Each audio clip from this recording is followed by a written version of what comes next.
La Meca Radio presenta el show de Gema Carrillo. De todo y para todos, con Gema Carrillo en La Meca Radio.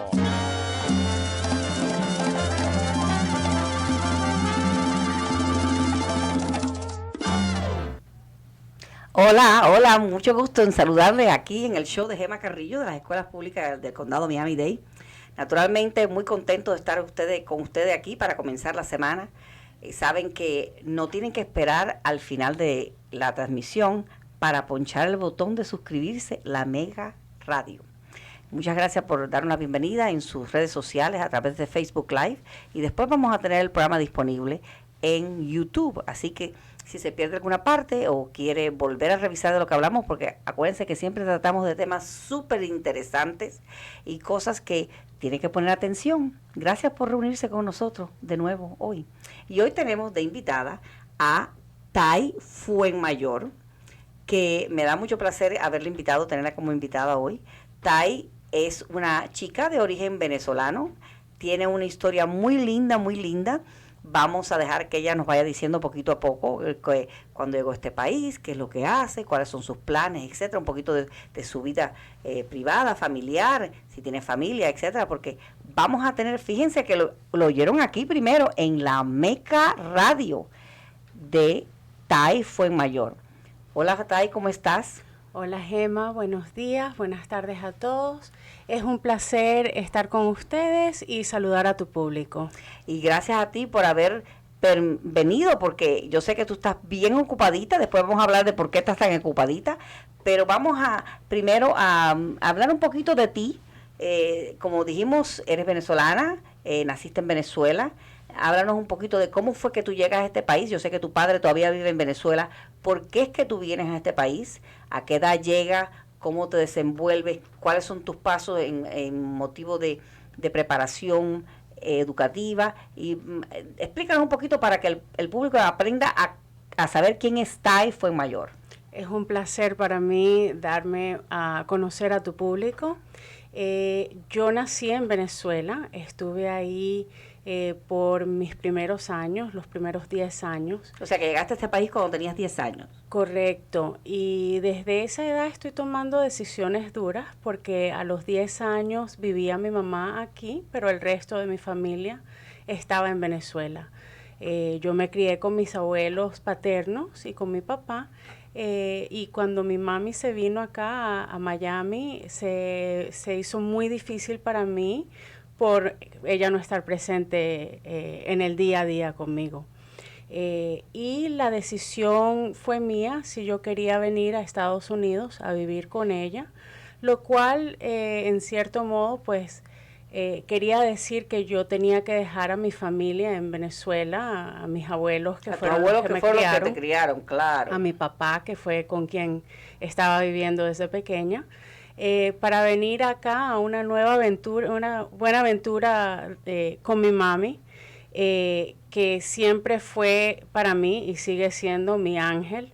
Y entonces decidí a los 10 años que yo quería tomar ese paso y venir a un país que era en ese entonces extraño para mí, aprender un lenguaje que en ese entonces no era el primordial lenguaje que hablaba, y básicamente dejar todo lo que yo conocía para empezar una aventura con mi mamá y crecer aquí con ella.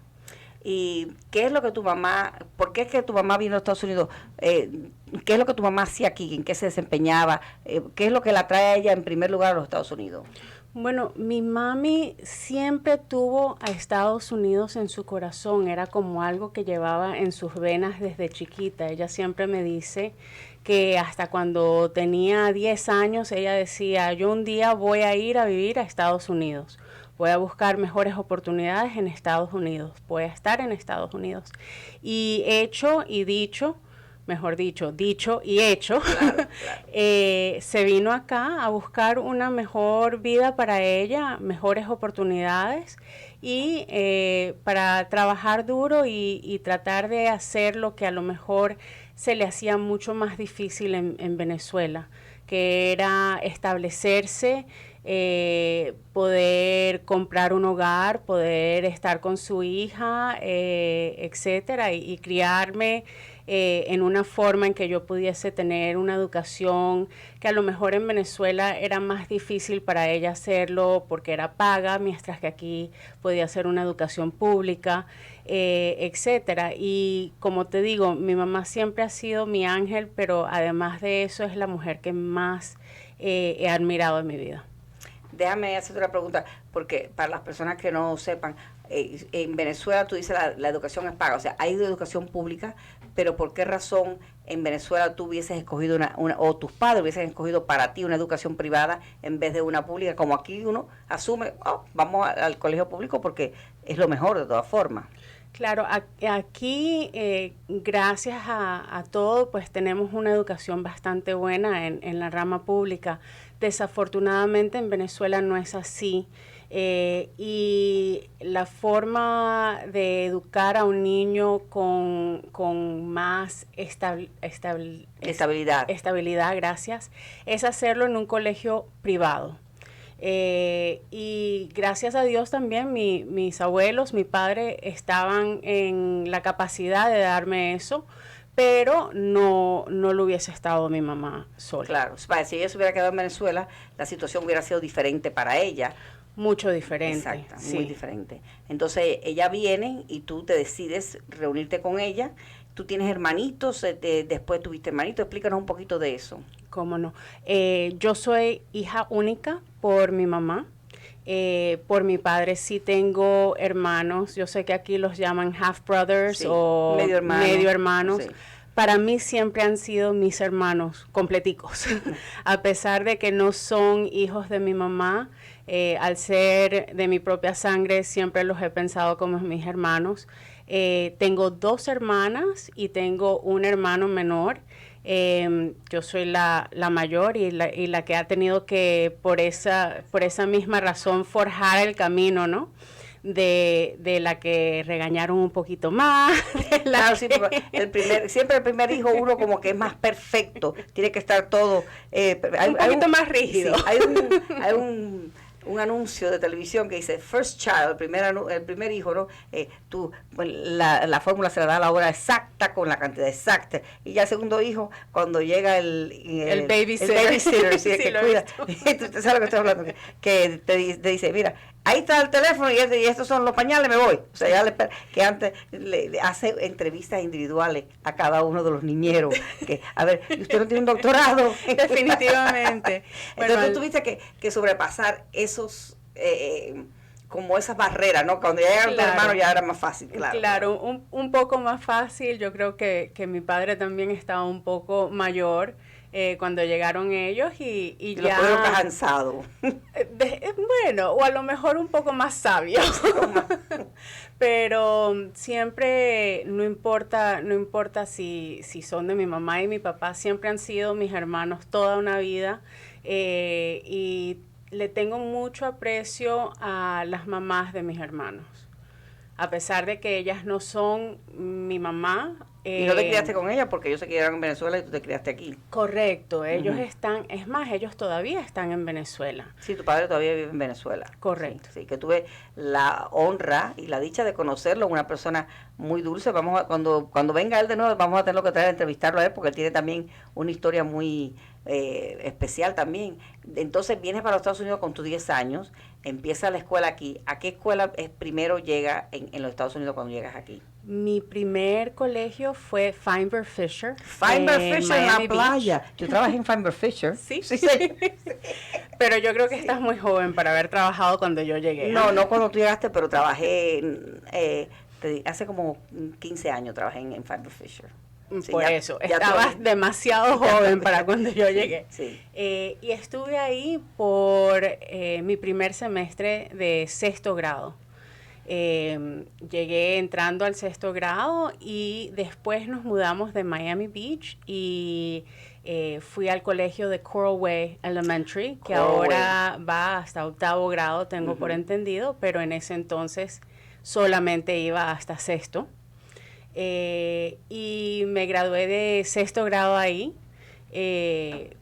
la verdad es que tuve un año muy lindo en sexto grado porque a pesar de que venía de un país completamente diferente, a pesar de que estaba entrando en sexto grado, que ya los alumnos pues se conocen de años. Sobre todo que Coral Way, déjame hacerte una parada ahí, es una escuela de barrio. O sea, generalmente los niños que empiezan ahí en kindergarten, bueno, ahora pre-kinder, se quedan ahí hasta octavo grado que terminan, porque es el barrio y todo y es más que por tradición, los niños que están yendo a Coral Way hoy en día, sus padres fueron ahí, sus abuelos fueron ahí, que queda en... Sí, es una escuela de generación. De generación, exactamente. De generación tras generación. Sí. Pero a pesar de todo eso, la verdad es que el grupo de alumnos con quien yo fui al colegio fueron muy queridos, me abrieron los brazos inmediatamente. Nunca existió para mí nunca existió un sentimiento de que me estaban excluyendo. Y por eso también les agradezco a ellos mucho. Es la primera escuela bilingüe en los Estados Unidos, la escuela Coral Way, bueno, K-8 ahora, pero es la primera escuela totalmente bilingüe en los Estados Unidos, Coral Way. Bueno, a mí, sinceramente, fue un orgullo ir, a pesar de que en ese momento no era hasta 8, era hasta sexto, pero siempre que paso por ahí me acuerdo de unas muy buenas memorias que en realidad tuve ahí. Y después fui a Shenandoah Junior High. Shenandoah Junior High, que ahora es Shenandoah Mero. Pero antes de irnos de Coral Way, quiero hacerte una pregunta. ¿Tú tuviste a Luis Brandes de profesor de educación física? No me acuerdo de haber tenido a Luis, pero me acuerdo muy bien de que ahí fue que empecé a desarrollar amistades que todavía en ese momento tengo. Qué lindo, ¿verdad? Sí. O sea, con el poquito tiempo que estuviste ahí, que serían 3 o 4 meses. Correcto. Y hiciste amistades que todavía tienes. O sea, que es un lugar, como tú dijiste, es un lugar muy familiar, muy de barrio, muy de gente del barrio que se conoce. Entonces, de ahí saliste para Shenandoah. De ahí salí para Shenandoah. Y en Shenandoah estuve 7 y 8. Porque en ese momento esos eran los años que abarcaba Shenandoah Junior. Ahí seguí con mis amigos de Coral Way. Me acuerdo mucho de una profesora que se llama Mr. Vera, que era también el coach del cheerleading squad.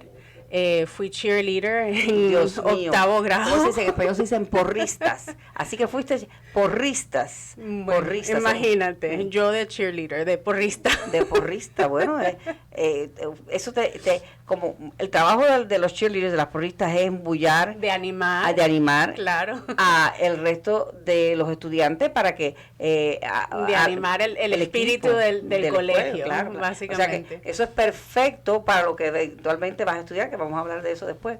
Entonces, en Shenandoah fuiste porrista y después de octavo grado, ¿dónde fue que fuiste para secundaria?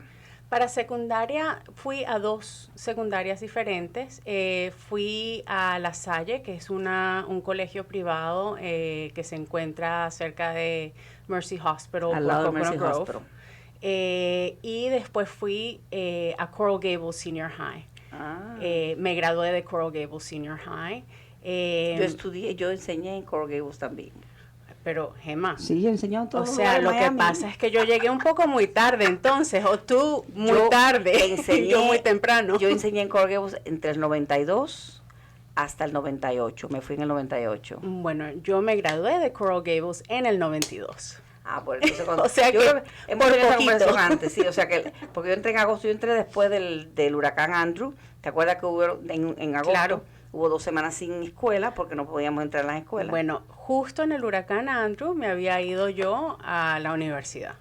Perfecto. Entonces, o sea que eres un Cavalier. Sí, señor, un Cavalier. Tenemos que hablar para que te hagan miembro del cuadro de honor de los Cavaliers. Tengo que hablar con el director. Porque yo todavía me llevo muy bien con Coral Gables. Yo a cada rato voy a Coral Gables y me encanta Coral Gables. Bueno, mis hijas están cansadas porque cada vez que pasamos por ahí le digo, mira, ese es el high school donde yo fui.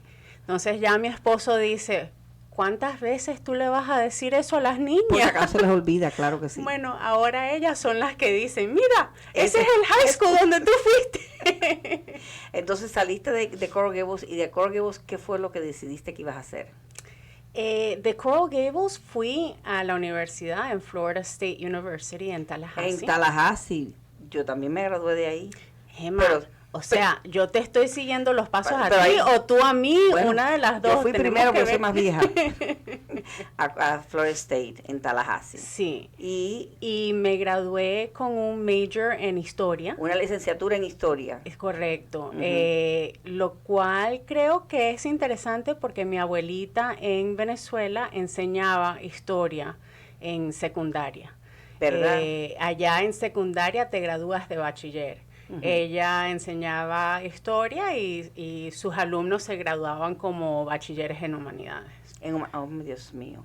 Qué cosa, como siguiendo los pasos de tu abuelita, ¿no? Y cuando tú te gradúas, cuando tú llegas a Florida State, que Tallahassee es la capital de la Florida, hay mucha acción día a día, sobre todo durante el tiempo que está la legislatura andando, hay muchos abogados. Creo que hay más abogados en Tallahassee que en todo el resto de la Florida. Yo no sé una cantidad de abogados porque están las personas que hacen cabildeo, los que representan a las compañías, los que es bien especial Tallahassee, es bien Sí, única. para ser un pueblo pequeño, porque Sí. en realidad lo es, no es tan grande como Miami. Ujú. Se mueve bastante en cuanto a lo que es la política. Exactamente.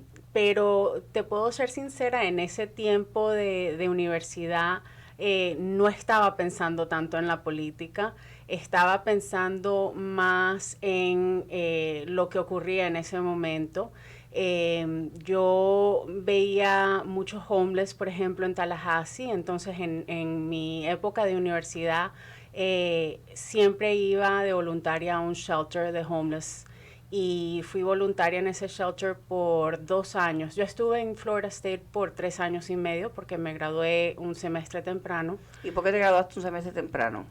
Porque tengo la muy buena suerte de haber mantenido mi español, por lo menos hasta cierto punto, y entonces al tener el español me dieron 12 créditos haciendo un examen.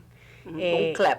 Exacto. Ajá. Y entonces Sí, por eso te pregunté, porque, sí. pude obtener un semestre. Sí, 12 créditos, es básicamente, en realidad son 15, pero 12 o 15, y los 3 créditos que te quedaban, seguro que lo hiciste en un verano o algo. Correcto, y correcto. te graduaste un poquito más temprano. Eh, Que vamos a hacer una paradita un momentico para decirle a las personas eso, que las oportunidades que tenemos, tú lo hiciste con el idioma, pero en nuestras escuelas públicas tenemos la oportunidad de que si los estudiantes toman clases de AP, Advanced Placement, estudios avanzados, o toman clases de IB, que es International Baccalaureate, pueden transferir esos créditos que hacen en la escuela secundaria a universidad y no tienen que ir a la universidad a los 4 años, pueden que vayan 2 años, pueden que vayan 3 años. Por cierto, que la semana que viene, para que pongan atención, vamos a tener invitado al director de SIS, que es la Escuela de Estudios Avanzados, School for Advanced Studies, que tienen 5 diferentes planteles en Miami. Y los niños que van a esa escuela empiezan en 10º grado a ir a la universidad, y cuando terminan en 12º grado, se gradúan no solamente de secundaria, pero se gradúan de, ya sea Miami-Dade o de FIU, con 2 años de universidad. No, es una oportunidad Única, increíble. te ahorras, porque es Increíble. dinero que te ahorras. No solamente dinero, pero el pensar de, por ejemplo, a pesar de que tú quieras ir 4 años a la universidad, entonces tienes la oportunidad de estudiar a lo mejor electivas que no hubieses tenido la oportunidad de hacer en 4 años si no hubieses hecho esos AP clases o esos IB clases, que en realidad es una oportunidad que da el sistema de educación público aquí, que me parece que sería tonto no tratar de conducir al hijo, guiar al hijo a que haga eso y que tenga esa oportunidad. Vamos a hacer una pequeña pausa y cuando regresemos vamos a seguir hablando un poquito de esa experiencia que tú tuviste en la universidad y vamos a ver dónde te lleva ese esa especialidad en historia? Porque me imagino que tú no tendrás una tiendecita de vender historia, tú haces otra cosa y nos lo vas a decir después que regresemos de la pausa. Ingrid Lucía, Iraín, ustedes se imaginan un congrí cocinado al carbón con chicharroncito por arriba. Y si a eso le agregas unas costillas o un pollo también cocinados al carbón. Óigame, ¿y qué les parece si a eso lo acompañamos con un tamal original cubano, con maíz de verdad, con tostones y yuca con mojo? Vaya, que se me hace la boca agua ahora mismo. Ya, Iraín, por favor. Eso no es real en este pueblo. ¿Dónde tú vas a encontrar eso? Estamos hablando, definitivamente, de ciencia ficción culinaria. Y después que le pongan sal. No, Raulito, eso es una realidad. En Country Fruits and Juice, en la Chrome Avenue y la 122 calle, el tamalazo, donde también disfrutas de batidos y jugos naturales. Sí, en la 122 calle del Southwest y Chrome Avenue, en un ambiente familiar con monta de caballos y ponis para los más pequeños de la casa. Chrome Avenue y la 122 calle del Southwest. Ahí nos vemos. ¡A comer! Muchas personas dicen, mi hogar es mi castillo. No importa si es un efficiency, es una mansión de 25 habitaciones con piscina. Y es verdad que nuestro hogar es un castillo, porque es el lugar donde buscamos descansar y pasarla bien y separarnos de todo lo demás. Por eso, si alguna vez tienes algún problema como salideros, si hay un fuego, si tienes daño por un huracán o a lo mejor tienes algún problema de plomería, recuerde que deben llamar a Preferred Adjusting Services, que ellos le van a ayudar. Pueden llamar al 786-597-2410. Liena, ¿no es verdad? Es correcto, nos pueden llamar al 786-597-2410 y lo podemos ayudar con salideros de agua, con tupiciones, con daños por causa del huracán, fuegos, vandalismo, moho. Cualquier daño que tenga su propiedad, lo primero que tiene que hacer es llamarnos al 786-597-2410. Cuando se llega una 7A, hay que buscar una ayuda. Especialista de calidad, hacen milagros, tú lo verás. La Milagrosa Medical Center, medicina general, especialistas, oculista, laboratorio, vacunación, terapia física, servicios diagnósticos, medicina a domicilio y hospitalización. La Milagrosa Medical Center te ofrece además desayuno y almuerzo diario, manicuri y pedicuri. Aquí puedes solicitar además beneficios de asistencia pública, Fuxtan, Medicaid, donaciones de alimentos o artículos para mejor calidad de vida. Para detalles, llámenos al 305-381-5150, 305-381-5150 o visítenos en el 893 East de la 10 Avenida en Hialeah. La Milagrosa, cuida la salud y te alarga la vida. Bueno, regresamos de nuevo aquí en la Meca Radio. Acuérdense, pueden presionar el botón de suscribirse ahora mismo. Si les gusta el mensaje, suscríbanse. Si no les gusta, suscríbanse también para que encuentre cosas para criticar. No se preocupen. Pero suscríbanse, que es lo importante. Y tenemos en nuestra invitada de hoy, que se llama Tai Fuenmayor. Tai es una muchachita venezolana, nos está hablando un poquito de cómo llegó a este país, como muchos llegamos como inmigrantes, a aprender la lengua, a tratar de echar para adelante y resolver y hacer una vida mejor, separada de su padre y sus abuelitos, que fueron las que la habían criado desde muy chiquitita. Vino con su mamá y, como ella dice, su madre es su fuerza y su apoyo total, porque gracias a ella ha alcanzado todo lo que ha alcanzado. Y estábamos hablando de su carrera universitaria. Comienza su primer título universitario en FSU, Florida State University, que está ubicada en Tallahassee, la capital de la Florida, y decide que ella va a hacer una especialidad en historia. Y que da la casualidad que yo también tengo historia. Mi primer... Gemma, es que parece que tú y yo somos almas gemelas. Sí, exactamente, pero con muchos años de diferencia. Mucho más joven que yo, pero bueno, no importa. Ya yo estoy llegando al atardecer de la vida. Entonces, te especializan en historia y yo sé que tu abuelita había hecho eso y claro, naturalmente estás como decimos, como si fuera como duplicar lo que ella hizo, ¿no? Pero ¿por qué es que tú escoges historia, aparte de que tu abuelita se había especializado en eso?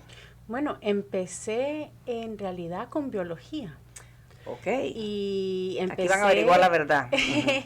Empecé con biología porque casi toda mi familia en Venezuela son doctores. Empezando por papi, que es cardiólogo. Correcto. Ahí vamos, ¿viste? Yo hice mi trabajo de investigación, yo he leído y me he preparado para estas entrevistas. Me paso, ustedes lo saben, esta preparación son de semanas. Y fíjense. Cierto, padre cardiólogo, abuelo cardiólogo. Pensabas que ibas a estudiar pediatra. Medicina, exactamente. Y al final, pues fui la oveja negra de la familia y me decidí por el derecho. ¿Y por qué fue que decidiste por el derecho? Porque como te contaba, al ver tanta injusticia en cuanto a la gente que veía todos los días en el homeless shelter, me pareció que era una buena rama para mí. Siempre he tenido un buen ángulo, un buen metro, una buena medida en cuanto a la justicia, y mi madre siempre me dijo, tú peleas como una abogada. Desde chiquitica, ¿verdad? Desde chiquita. Entonces como que eso se me quedó en la mente y decidí irme por el derecho a tratar de a lo mejor hacer justicia con el conocimiento que uno aprende en el colegio de derecho, a lo mejor tratar de ir un poco más allá de lo que se puede siendo doctor. Bueno, o unas cosas diferentes, a lo mejor cuando uno es médico, cuando ya la persona viene ya está enferma, y a lo mejor con leyes puedes hacer algo antes de que llegue la enfermedad, como aquel que dice, ¿no? Entonces, te gradúas de Florida State University, ¿y dónde es que decides asistir a estudiar abogacía?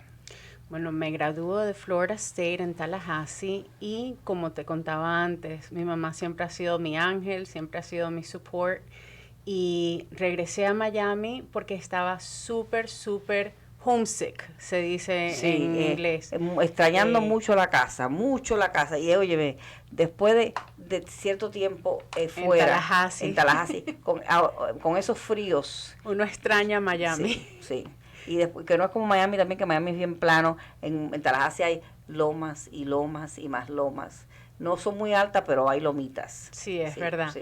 Y me vine acá a estudiar en el Colegio de Derechos de la Universidad de St. Thomas, aquí cerca, en el Palmetto. En St. Thomas University. Correcto. Una universidad de mucho prestigio, muy conocida en Cuba. Existía St. Thomas. Cuando vinieron para acá, los sacerdotes que fundaron esa universidad le pusieron Biscayne College porque parece que no tenían los requisitos para poder tener maestrías y tener doctorados, etcétera. Pero a medida que fue pasando el tiempo, el Biscayne College se convirtió en St. Thomas, y es una universidad pero muy prestigiosa, católica. Tienen otras sucursales en los Estados Unidos, y ahí es donde tú decides asistir para convertirte en abogado. Sí. Y cuéntanos un poquito cómo fue tu experiencia, porque me imagino cuánta gente en la clase. Te voy a decir por mi experiencia. Yo me gradué de Florida State University de abogado.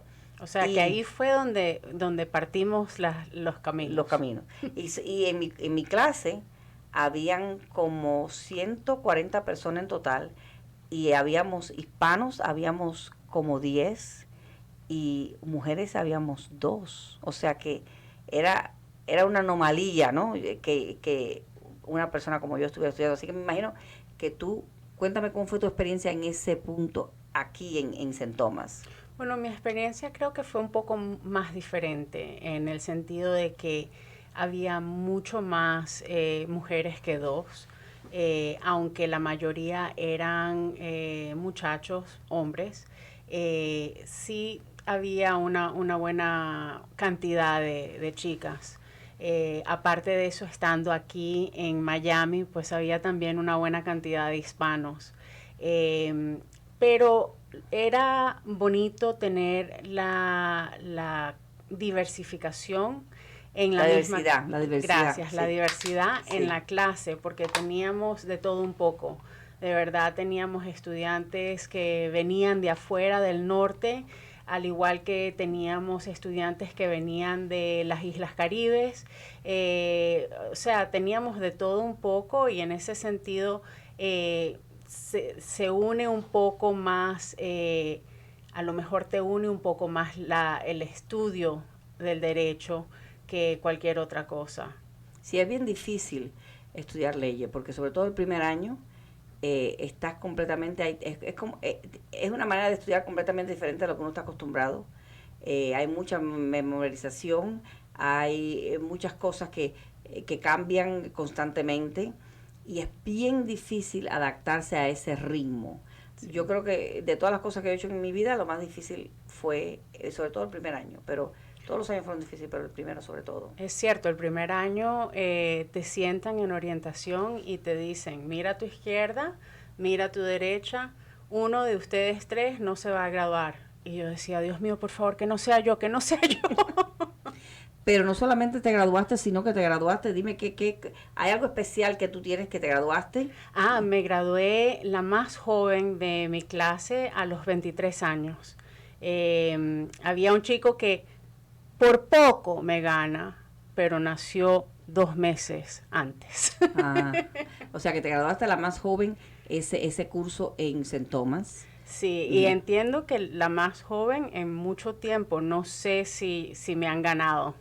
Lo más probable es que no, porque la mayoría de las personas terminan en la universidad a los 21, los 22, y 3 años más de universidad de leyes, pues es bien difícil alcanzarte. Me imagino que podríamos después investigar eso un poquito para cerciorarnos, pero seguro que no fue al día siguiente.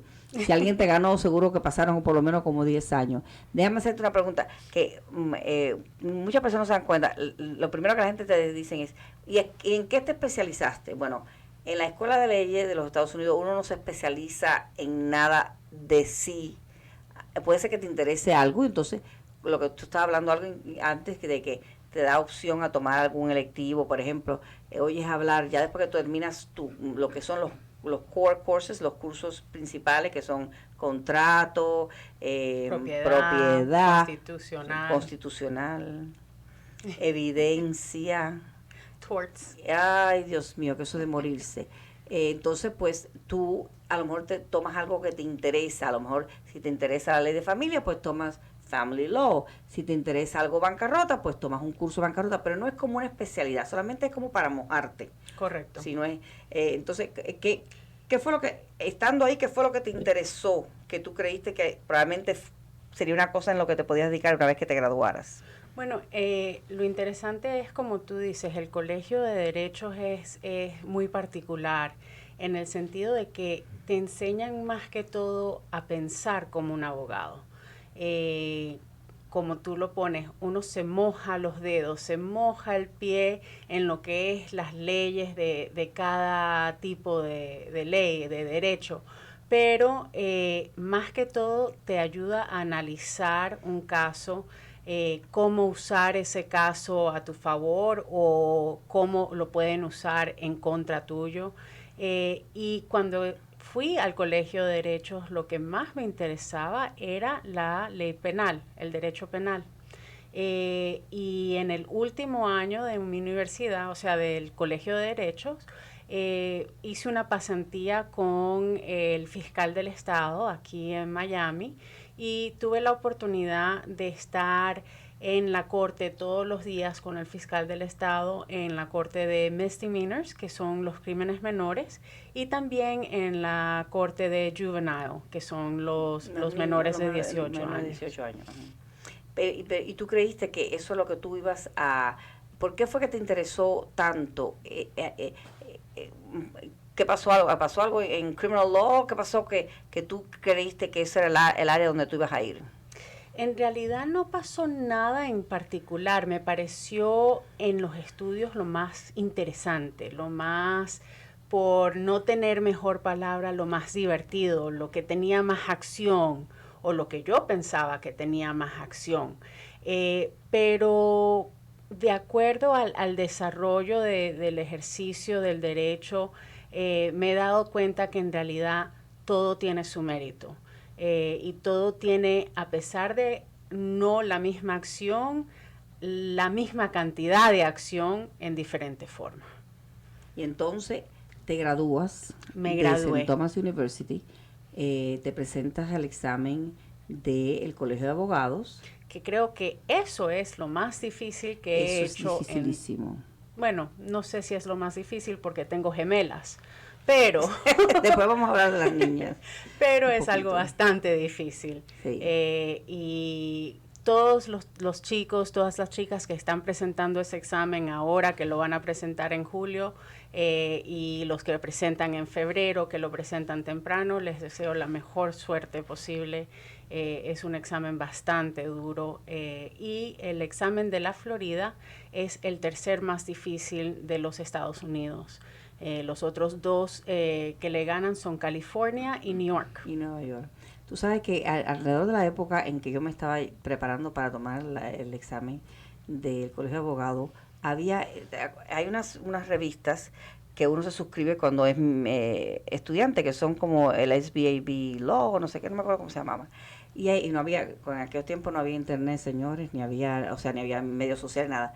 Correcto. Pero en California, como tú dijiste, que es uno de los más difíciles, había una joven que ella y el esposo fueron a tomar el examen. Y entonces ella salió, pero súper perfecta. Creo que fue la número 40 de los 6,000 personas que se presentaron en esa administración del examen de ese año, como la número 40, a pesar de que tenía como 8 meses de embarazo, una cosa así. El asunto es que como ella salió tan bien y el marido no salió tan bien, el marido lo reprobaron. O sea que no pudo, no se podía practicar como abogado. Ellos dos decidieron que ella iba a tomar el próximo examen por él. Uy. Sí, o sea, la próxima que se iba a presentar ella por él. Y se puso un bigote y todo, porque una de las cosas que antes de que hubiera las cosas que tenemos hoy en día, que tenemos los teléfonos celulares y las fotos y todas esas cosas, yo me acuerdo que en la escuela te tomaban una foto que tú tenías que tener una identificación para entrar al examen. Y tenías que andar con esa identificación con tu foto y tu nombre y todo, y tenías que concordar antes de... Pues esa experiencia, no sé, me acuerdo de esa historia ahora, esa experiencia no salió muy bien, pues naturalmente la agarraron con el bigote y todo. Me imagino. Pero bueno. Además que a lo mejor salió también ella porque el nené sabía mucho de derecho después de haber estado inmerso en el derecho. Que bueno, que el marido había desaprobado, ¿no? Pero cuando ella tomó el examen por el marido, salió también súper bien. Entonces, entre las cosas que decían era que cuando eso ocurre, siempre que una persona la primera vez tiene tal resultado y después la otra vez tiene unos resultados que no lucen normal, que lo hacemos también con los SATs, con los exámenes para entrar en la universidad. Uno dice, pero ¿cómo este niño fue de tanto a tanto? Eso no tiene sentido. Y lo estaban investigando de todas maneras, así que no creo que ninguno de los dos sea abogado ahora. Bueno, eso lo que enseña es que hay que ser honesto. Sí, señora, hay que ser honesto. Pero hay personas que a veces que pierden el pensamiento, la cabeza. Sí, pierden el camino un poquito. El camino un poquito. Entonces, ¿te presentaste al examen? Me presenté al examen, lo pasé la primera vez que lo presenté, gracias difícil, a Dios. Que es bien difícil. Y de ahí empecé a trabajar en algo que nunca en realidad había pensado en trabajar cuando estaba en el Colegio de Derechos. Por eso fue que te hice la pregunta de que por qué fue lo que te llamaba la atención. Y me dices que era la ley penal y que por eso hiciste hasta una pasantía con el fiscal, como para ver si esto es exactamente lo que yo voy a hacer, lo que me gusta hacer.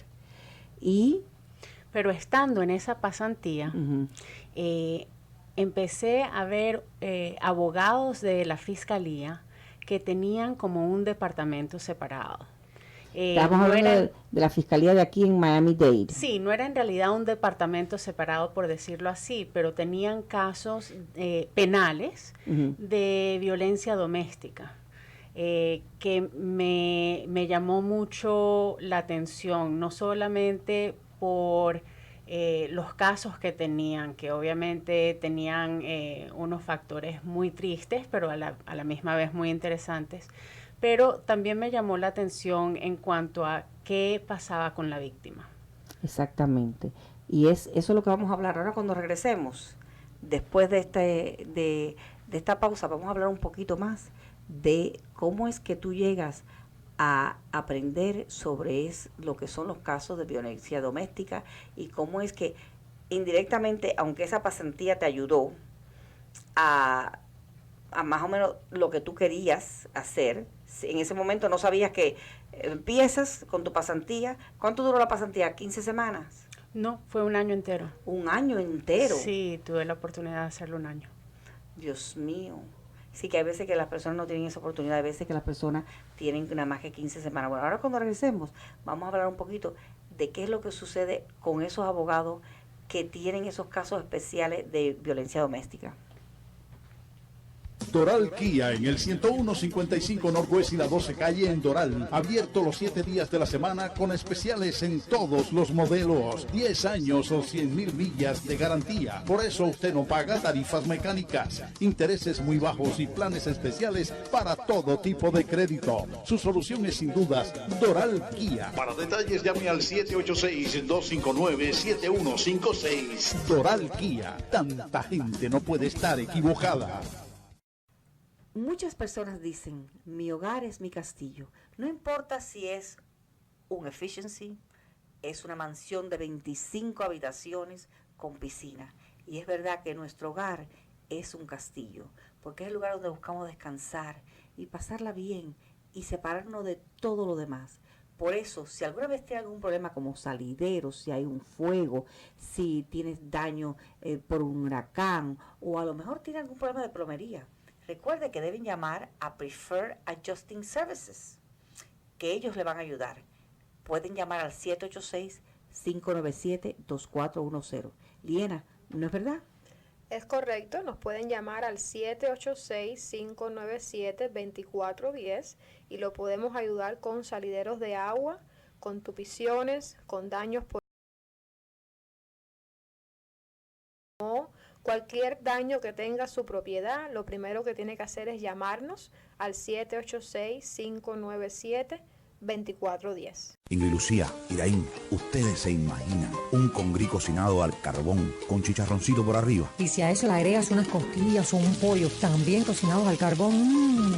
Óigame, ¿y qué les parece si a eso lo acompañamos con un tamal original cubano, con maíz de verdad, con tostones y yuca con mojo? Vaya, que se me hace la boca agua ahora mismo. Ya, Iraín, por favor. Eso no es real en este pueblo. ¿Dónde tú vas a encontrar eso? Estamos hablando, definitivamente, de ciencia ficción culinaria. Y después que le pongan sal. No, Raulito, eso es una realidad. En Country Fruits and Juice, en la Chrome Avenue y la 122 calle, el tamalazo, donde también disfrutas de batidos y jugos naturales. Sí, en la 122 calle del Southwest y Chrome Avenue, en un ambiente familiar con monta de caballos y ponis para los más pequeños de la casa. Chrome Avenue y la 122 calle del Southwest. Ahí nos vemos. ¡A comer!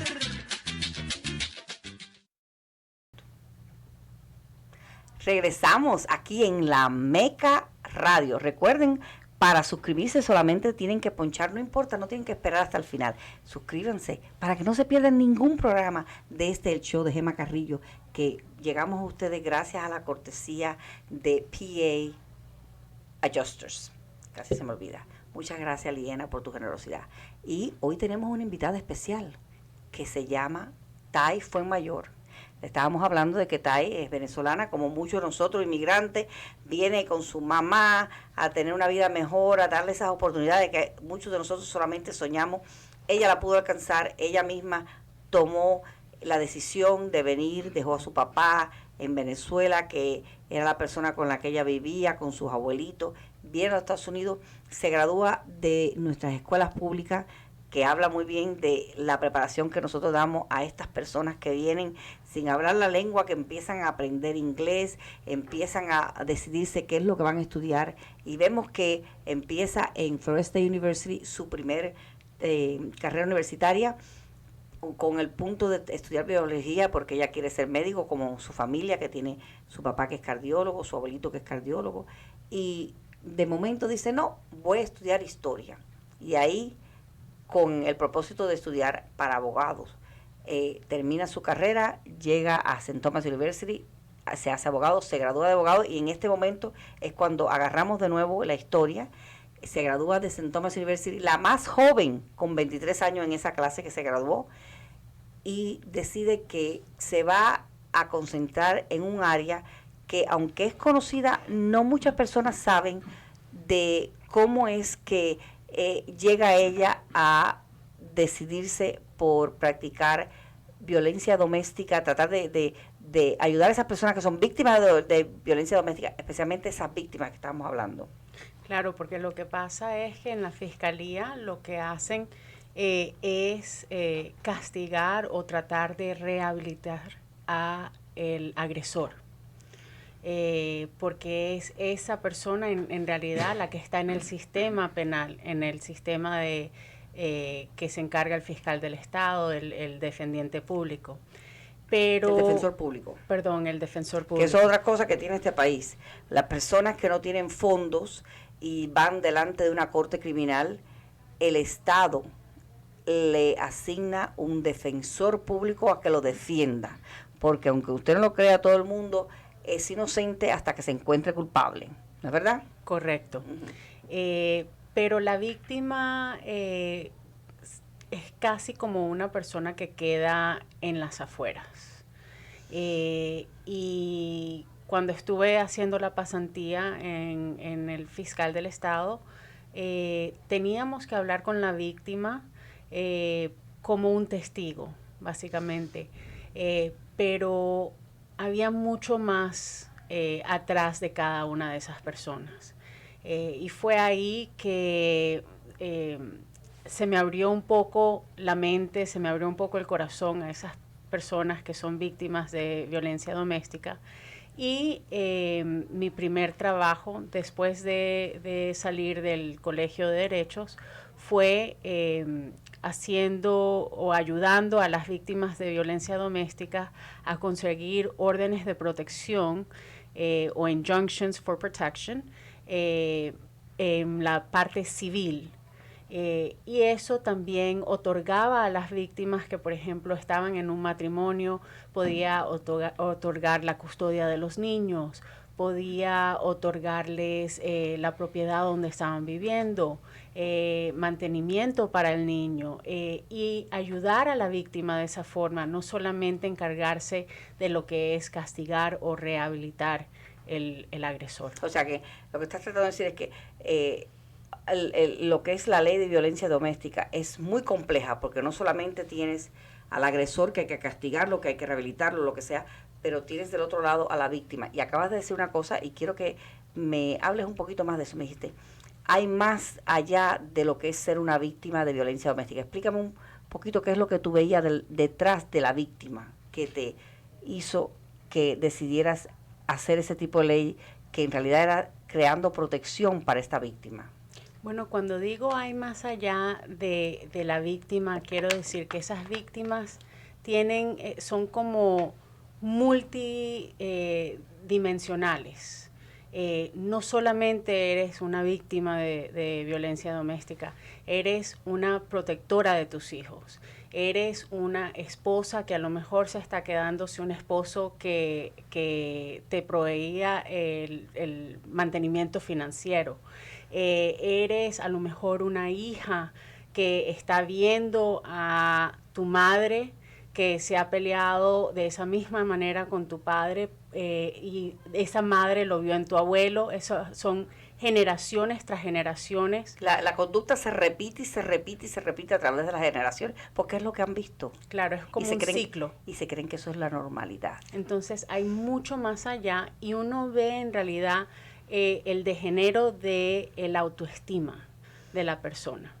Y es triste, pero también puede tener gran satisfacción poder ayudar a una persona a volverse a poner los zapatos, a volver a pararse, a volver a correr. Sí, porque también el agresor o agresora, porque puede ser, la violencia doméstica no tiene género, puede ser un hombre o una mujer, realmente se ve en un hombre el agresor, pero puede ser del otro lado también. Definitivamente, al igual que no tiene edad, no tiene clase social, al igual que puedes ver una persona que tenga mucha riqueza material, puedes ver una persona que no tiene nada. puedes ver diferentes nacionalidades, puedes ver edades desde muy jóvenes hasta muy viejitos. Que son víctimas y agresores. Correcto. Entonces, pero también una de las cosas por la que me imagino que tú te viste la necesidad de tratar de ver cómo tú podías hacer un tipo de leyes que ayudara a esas víctimas, también seguro que ves que a través del tiempo y cuando suceden las cosas y vuelve a suceder lo mismo y ese ciclo, como tú estabas hablando, que ese agresor tiene un cierto control en ciertas cosas. ¿Cómo es que tú tratas de ver cómo tú ayudas a la víctima para que esa víctima pueda recuperar ese control de su vida, de su autoestima, como tú estabas hablando? En ese momento, en ese trabajo, teníamos clínicas. Y en esas clínicas no solamente hablábamos de los derechos legales de esas víctimas, sino también las ayudábamos o los ayudábamos en cuanto a qué es las cosas básicas de hacer en la vida. Yo tuve un cliente, sin mencionar nombre, que no sabía cómo pagar la luz. No sabía cómo escribir un cheque. No sabía ni a quién tenía que llamar o a dónde tenía que ir con ese cheque. ¿Cómo mandarlo? Porque desde muy temprano inmigró a este país y nunca tuvo un control económico, nunca tuvo una cuenta bancaria. No sabía cómo hacerlo. Venía a mi oficina mes tras mes a traerme una cuenta diferente. ¿Y cómo pago esta? ¿Y qué hago con esto? O sea, es en serio, no solamente el ser abogado como tal, de ir a la corte y ejercer el derecho de la persona o hacer el caso, es lo que se llama un counselor, una consejero. persona que aconseja, Sí, exacto. como un mentor, como un apoyo en realidad, porque Correcto. es tan difícil aprender todo eso, ya siendo una persona que uno cree, pero las personas, todo el mundo sabe hacer un cheque, ¿quién no sabe hacer un cheque? O quién no sabe calentar algo con un microwave. No todo el mundo. Eran cosas tan pequeñas como dónde pones el nombre a quien le pagas, en vez de ponerlo abajo, en la línea de abajo, que es la cantidad. Cosas así que son para nosotros algunos lo tomamos for granted, lo tomamos como algo que es normal. Que es obvio, sí. Que es obvio, pero no es obvio para todo el mundo. Entonces, estuviste practicando, ¿cuánto tiempo estuviste practicando en esa oficina ese tipo de leyes? Lo hice por 1 año en Daytona y después me volví a comer la cabeza con que me hacía mucha falta mi mamá, me hacía mucha falta mi ciudad, mis amigos, y regresé a Miami, aparte de que no he dejado en realidad de ejercer eso, sigo haciéndolo caso por caso, por forma pro bono. Sí, o sea, actualmente para el público, actualmente sin cargo, o sea que lo haces, porque en la oficina que tú estás ahora, haces un tipo de ley diferente. ¿Qué tipo de leyes tú haces ahora? Ahora soy una abogada de juicio y hago litigio civil, represento a doctores que no han sido pagados por las compañías de seguro. Pero básicamente, si alguien te llama, tengo este caso que va a venir enfrente de la corte porque este señor agredió a esta señora, entonces tú te ocupas de lo que es el lado civil para poder hacer las reclamaciones, las cosas que necesite para ayudar a esa víctima a tener una vida de nuevo.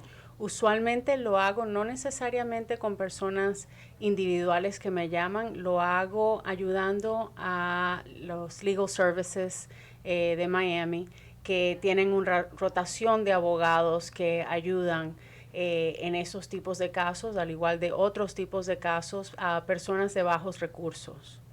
Y antes de que nos quedan como 5 minutos y quería hablar cositas importantes, ¿no? Que me dijiste que tienes 2 niñas que son mellizas. ¿Cómo se llaman las niñas? Las niñas se llaman Cata, como una playa de Venezuela, y Sky, como mi pedacito de cielo. Sí, que tengo entendido que con tu esposo tuviste un poquito de como un rough patch en el sentido de a ver qué nombre le ponían, porque tú querías ponerle Sky. Sí, es verdad, tuve que pelear el nombre por lo menos por los 9 meses, pero tuve una solución bastante fácil. Le dije, ok, tú nombras a una y yo nombro a la otra. Y él me dijo, ok, ¿qué nombre le vas a poner a la tuya? Y yo le dije, Sky Fuenmayor, que es mi apellido. Ajá. Y él dijo, pero ese no es mi apellido. Le dije, no, pero tú le puedes poner a la tuya tu apellido, yo le pongo a la mía mi apellido. Y él dijo, está bien, tú le pones los nombres, yo le pongo los apellidos. Y ya se tranquilizó. Y se tranquilizó. Y entonces tenemos a Cata y Sky. A Cata y Sky, y tiene su apellido de él. Aparte, correcto. Ok, perfecto. El Bueno, apellido de mi esposo. El Fuenmayor lo usan cuando tienen que llenar documentos en este país, que siempre te preguntan, ¿cuál es el nombre soltero de tu madre? Correcto. Igual se lo han tenido que aprender. Se lo han tenido que aprender, así que de todas formas. ¿Y cuánto tiempo llevas de casada? Ya tenemos 12 años de casados y 20 años de conocernos. Y pues en realidad tengo la dicha de tener una muy linda familia. Que te apoyan. Yo conocí a tus niñas preciosas, las dos. Gracias. Y muy servicial y muy lindas. La verdad que son preciosas las dos. Una cosa que te quería preguntar, que nos quedan exactamente 4 minutos. Quiero que me digas, en tus propias palabras, estos últimos 4 minutos que nos quedan, Dino, la razón por la cual yo te invité aquí, naturalmente necesitabas conocer tu vida para que las personas sepan qué tipo de personas son las que vienen a este país buscando un futuro mejor, pero ¿cuáles son tus planes en los próximos 12 meses, vamos a decir? Bueno, Gemma, te agradezco con todo corazón de haberme dado esta oportunidad de presentarme a tu público. La razón por la que estoy aquí es porque estoy postulándome para juez del condado de Miami-Dade y espero tener el apoyo de todos los residentes de Miami-Dade y que voten por mí en las elecciones de agosto del 2020, agosto 18 del 2020. Mi nombre de nuevo es Taía Fuenmayor, estoy a su servicio y la razón por la cual quiero hacerlo es exactamente eso, para poder darle el servicio a la comunidad de la mejor forma que yo puedo dársela, que es con mi conocimiento sobre el derecho y conocimiento sobre la justicia, y para dar justicia igual para todo el mundo, sin interesar clase social, nacionalidad, religión, edad o cualquier otra cosa. Espero que ustedes me puedan apoyar en mi lanzamiento para juez del condado de Miami-Dade en el grupo 35. El grupo 35, ya sabes el grupo, pero no sabes el número de la boleta. Todavía no. Entonces tenemos una cuenta pendiente. Cuando sepas el número de la boleta, tienes que venir de nuevo y hablamos un poquito más de cómo es que te decidiste a ser juez. ¿Cuántos años es que llevas practicando leyes? Tengo 20 años ejerciendo. 20 años no me ejerciendo. Saques la edad, Gemma, no, por favor. No, tranquila, pero 20 años ejerciendo, para que las personas vayan sabiendo, 20 años ejerciendo, o sea, no es una cosa que tú decidiste, bueno, yo quiero postularme para juez porque hacen mucho dinero y entonces me dan un vestido negro así largo. No, en realidad la gente que quiere postularse para juez lo hace en realidad con el mayor sentimiento de querer servir, porque en la práctica privada, en el ejercicio privado, se puede ganar mucho más dinero que como un juez. Yo no estoy haciendo esto por el dinero, yo no estoy haciendo esto porque quiero que nadie me vea y me diga, oh, mira la jueza. La honorable. No, yo lo estoy haciendo en realidad porque quiero servirlos a ustedes. Quiero servir a una comunidad que me ha otorgado una oportunidad inmensa de poder crecer, de poder hacerme una profesional y de poder ejercer estos 20 años y tener un trabajo honrado y poder darle a mi familia una vida que en realidad les he podido dar por lo que me ha otorgado este país, esta ciudad, esta comunidad. Y te voy a decir una cosa, que siendo mujer venezolana, hispana y primera generación en este país, traes un different approach, algo diferente a la mesa como jueza. ¿Cómo tú crees que te va a ayudar las experiencias que has tenido defendiendo a víctimas de violencia doméstica, trabajando con el fiscal de Miami-Dade? ¿Cómo tú crees que eso va a influenciar en cómo tú te dirijas como jueza una vez que estés sentada en el banquillo? ¿Qué outlook tú vas a tener diferente a las demás personas? Bueno, pienso que el outlook mío o de cualquier otra persona es diferente, depende de la carga que tú traigas, ¿no? Depende de las maletas con las cuales has viajado en tu vida. Para mí, cada persona merece compasión, cada persona merece respeto. Y yo les puedo prometer una cosa, voy a trabajar muy duro para estar ahí todo el tiempo que ustedes me necesiten. Voy a trabajar duro para estar segura de siempre hacer cada decisión de acuerdo a la ley y no de acuerdo a más otra cosa. Bueno, ya saben, Ty for Judge está en Instagram y también tiene su página de internet, tyforjudge.com. No se olviden, Ty Fuenmayor para juez. Gracias por estar con nosotros hoy. Adiós. Muchísimas gracias. Las personas de Doral Hyundai son las personas que siempre dicen que sí. Con la garantía de 10 años y 100,000 millas, en Doral Hyundai puedes estar seguro que no pagas tarifas mecánicas. Doral Hyundai, donde siempre están en especiales. Descubre la razón por la cual tantas personas manejan un Hyundai. En la 102 Avenida del Northwest y la 12 Calle. Planes para todo tipo de créditos e intereses muy bajitos. Doral Hyundai, las personas que dicen que sí. Para mayor información puedes comunicarte con el 786-259-7156. Muchas personas dicen, mi hogar es mi castillo. No importa si es un efficiency, es una mansión de 25 habitaciones con piscina. Y es verdad que nuestro hogar es un castillo, porque es el lugar donde buscamos descansar y pasarla bien y separarnos de todo lo demás. Por eso, si alguna vez tienes algún problema como salideros, si hay un fuego, si tienes daño por un huracán o a lo mejor tienes algún problema de plomería, recuerde que deben llamar a Preferred Adjusting Services, que ellos le van a ayudar. Pueden llamar al 786-597-2410. Liena, ¿no es verdad?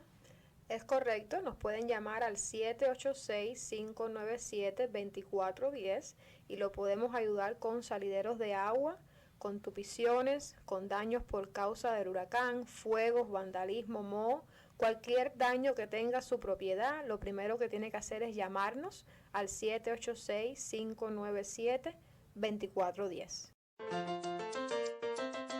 La Meca Radio presentó el show de Gema Carrillo. Gracias por la atención prestada, amigos, y hasta la próxima.